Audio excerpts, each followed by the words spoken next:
Today we're diving into a piece of gear that's designed to make your on-camera delivery smoother, more natural, and a whole lot less stressful. It's the Elgato Prompter XL, and you're going to want to stick around to the end to see the pros and cons on this one. At its core, it's a 15.6-inch beam splitter glass teleprompter that sits in front of your camera lens. Out of the box, it's got Elgato's sleek black design. It's minimal and modern with no flashy gamer styling. You get the main teleprompter unit that your camera and other parts attach to. There's a 15.6-inch 1080p Full HD display that projects the image onto the glass so you can read it. They give you a bracket to hold your camera and some other hardware to get it all put together. There's a bunch of different step-up ring adapters for different size camera lenses, and this is the beam splitter glass panel that'll reflect the image from the display screen without affecting what your camera sees. Let's go through the setup process because that can make or break the entire experience for something like this. The process starts with getting the main section attached to a tripod. The bottom has two 1/4-inch mounts and one 3/8-inch mount. I'm going to take this Manfrotto pressure plate and attach it with the 3/8-inch and one 1/4-inch screw. Don't use just a single screw here because that can allow the whole thing to pivot. Use 2 points of contact and make sure it's nice and tight on there. Now we can take this and slide it into the video head on the tripod and tighten it up. Next, we need to install the reflective glass panel. There are some tabs on the top that sit along the edge of the upper main section, and then it just swings up into place and clips in on both sides. The display goes on next. Make sure the side with the USB-C port and power button are facing the back of the prompter, and it just slides into place and connects there with a set of magnets. And when you need to remove it, you just lift it straight up and pull it out. This is the back plate that your camera lens is going to attach to. There's also a universal one that comes in the box if you have a camcorder or a webcam or something that won't work with this one. This fits onto the opening back here and gets secured with 2 thumb screws. Now this is the piece that's going to hold your camera. For most setups, you're going to want to mount this with the short side attached to the prompter, but if you have a smaller camera and you need more height, you can also mount it the other way. This gets attached to the back of the prompter with just a single thumb screw. Next, we need to attach the step-up ring to the lens. Most lenses tell you the thread diameter right around the front element. This one's 67 millimeters diameter. So I'm going to find the right ring, and then this goes right onto here and then threads on until it's tight.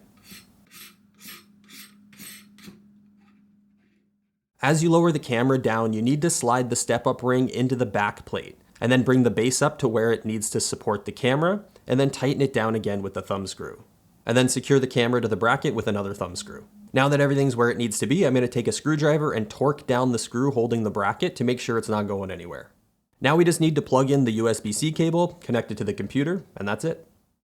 I really like that they thought about compatibility and ease of use. They included multiple step-up and step-down rings so you can match it with a wide variety of camera lenses, and the whole thing can be set up in like 10 minutes from unboxing to having it fully mounted on a tripod with a camera ready to go. The screen's powered by USB-C directly from your PC or Mac, so no extra power cables are needed, and because it's basically a second display, you can drag whatever you want onto it, whether that's the Elgato Prompter app, OBS, or even a Zoom call window. That's important. Imagine giving a virtual presentation or running a live stream where your chat or your notes are right in front of your eyes, but your audience still feels like you're looking directly at them.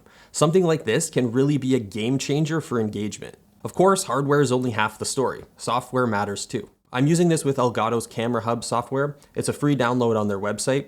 It's pretty easy to use. You can paste in a script, control the scroll speed, adjust fonts, and adjust the margins and reading position so your text is concentrated around the lens and not too far off to either side. There's also a voice sync that uses your microphone input to scroll along as you read. It works well when it works, but for some reason it's not consistent for me. Sometimes it just doesn't work at all and I have to close and reopen the software to get it going.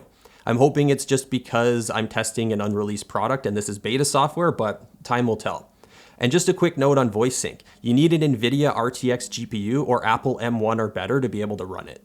I really like that Elgato doesn't lock you into their ecosystem. Since Windows treats this as a normal second external display, you can use any teleprompter software you want. That's a pretty big plus. So how does it actually perform in real-world use? First off, the glass clarity is excellent. When you're reading from it, the text is sharp and easy to follow. The screen brightness is good too. Even in a bright studio setup with key lights blasting, the text is still readable. During my time with it so far, I've been using it for recording YouTube scripts, and it makes a huge difference in delivery. Instead of constantly glancing down at notes, I can stay locked in on the lens the entire time. It just feels more natural and more engaging, and honestly, a lot less stressful. But the biggest difference is how much time it saves.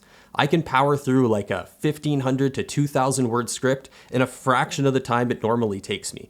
Plus, when it comes to editing, it's faster there too because there's less footage, there's less takes, and everything's just more clear and concise. It's a big win for solo content creators who do everything themselves. Let's break down the biggest strengths of the Prompter XL. Number 1, easy setup. It's beginner friendly with adapters for different lenses, and there's no complicated calibration. It's got a versatile screen. It acts as a second monitor so you can use any prompter software you want or even display video calls and chat. Size, it's big with a lot of screen area for long scripts. It's got crystal clear glass with no distortion or discoloration for the camera and sharp text for you. And it improves eye contact for better engagement with your audience. Of course, it's not all perfect. Let's talk about the downsides. Number 1, price. It's not exactly cheap. There's budget teleprompters out there on Amazon for much less, though they usually require you to use your phone or tablet as a display. Size limitations. Because it's so big, working in small spaces might be kind of tough. Build quality. The camera mounting plate could be stronger with a better connection to the main prompter to support heavier camera setups. My main camera rig feels a little too heavy to be suspended on this bracket with just a single thumb screw holding it in place. I actually ended up using a magic arm to add some additional support. There's some accessory limitations to be aware of. With the audio top handle attached to my camera, it comes into contact with the top of the prompter and won't let me mount it properly unless I have a super long lens attached to push the camera further back. Depending on your camera setup, keep that in mind because it could mean less lens options. And finally, it's not standalone. Unlike some portable prompters that use a phone or a tablet, this requires being tethered to a computer, which could be limiting for mobile creators. None of these things are deal breakers for me, but they're important to consider depending on your setup and workflow. So who's the Elgato Prompter XL really for? I'd say YouTubers and creators. If you record scripted videos, this is a massive upgrade for delivery. If you're someone who films casually and doesn't mind looking off camera at notes, you probably don't need this. But if you're serious about your on-camera presence and you want to level up the professionalism and authenticity of your content, I think it's a worthy investment. At the end of the day, the Elgato Prompter XL is a fantastic piece of creator gear. It's not the cheapest option out there, but what you're paying for is ease of use and seamless integration into a modern content creator's workflow. For me personally, it's already become a permanent part of my setup. It makes me more confident on camera, helps me deliver lines smoother, and saves me from re-recording takes just because I lost my spot in the script or messed up what I was trying to say. You can find more information and purchasing links down in the description. Hit that like button and get subscribed for more content, and we'll see you soon.